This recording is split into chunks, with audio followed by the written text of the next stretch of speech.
Tere õhtust jälle, kallid kaasteelised. Täna ma tahan rääkida ühest olulisest vahejuhtumist ja aluseks loen Luuka evangeeliumi 18. peatükist 9-14. Aga ka mõnede vastu, kes iseeneste peale lootsid, et nad on õiged, et põlgasid muid, ütles ta selle tähendamissõna. 2 inimest läks üles pühakotta palvetama, üks oli variser ja teine tölner. Variseja seisis ning palus iseenesest nõnda. Oh Jumal, ma tänan sind, et mina ei ole nõnda nagu muud inimesed, röövijad, ülekohtused, abielurikkujad ega nõnda nagu see tölner. Ma paastun 2 korda nädalas, ma annan 10 kõigest, mis saan. Aga tölner seisis eemal ega tahtnud oma silmingi tõsta taeva poole, vaid lõi enesele vastu rindu ning ütles, oh Jumal, ole mulle patusele armuline. Ma ütlen teile, et see läks alla oma kotta paremini õigeks mõistetuna kui teine.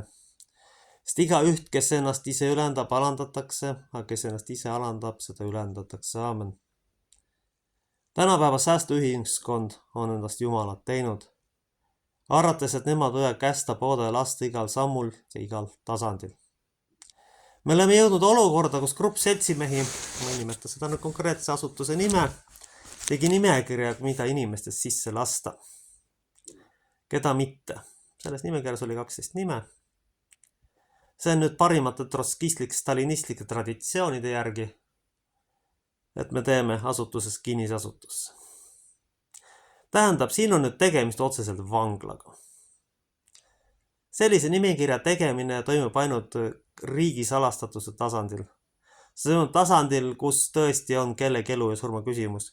Ülereguleeritud ja katkise psüühikaga tüübid arvavad, et nad võivad kõike teha, mida tahavad. See on ettevalmistus koonduslaagriks, mis on säästu variant. See ongi koonduslaager, see ongi kinnine asutus. Ma olen töötanud ka Hullumäes, võin öelda, isegi seal pole sellist korraldust.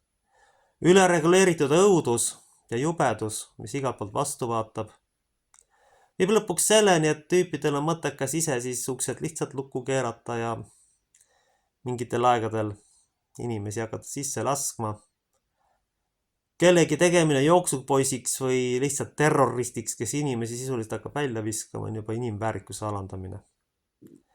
Sissepääs 12 nimega on koonduslaagriks muutumine. Pole isegi oluline, milline see asutus on või mis valdkonda ka teenib. Küsimus on alati põhimõttes. Kas mu unistus ongi ühiskond, kus on nagu vangilaager, kus on elektrid ära ümber? Ja kas mingi grupp seltsimehi määrab üldse, keda sisse lasta, keda välja lasta? See on kohutav õudus. Mul tekib küsimus, kus sellised käsud tulevad? Või mis toimub nende inimeste peades või palju traumasid nende enda hinges on, nad üldse selleni jõuavad? Mõne inimese unistus ongi kinnine asutus. Kõige hullem on see, kui see juhtub lastega. Kui muutame paljud koolid ja lasteaiad varsti lihtsalt vanglateks või isegi hullemateks kui vanglateks. Me muudame need koonduslaagrilaadseteks asjadeks, kus sisse pääsevad ainult vangivalvurite ustavad teenrid, kes ei esita mitte mingisuguseid küsimusi, vaid pimesi käske täidavad. Ja täpselt ongi see meie kogu ühiskonnaga juhtumas. Loome 15 minuti linnad, kus välja pääseb ainult parteile ustavad seltsimehed, kes ei kahtlusta kunagi seda, et see on vale, mida nad esindavad. Just ainult sellised, just selleni me oleme jõudnud. Me oleme jõudnud koonduslaagri ühiskonda.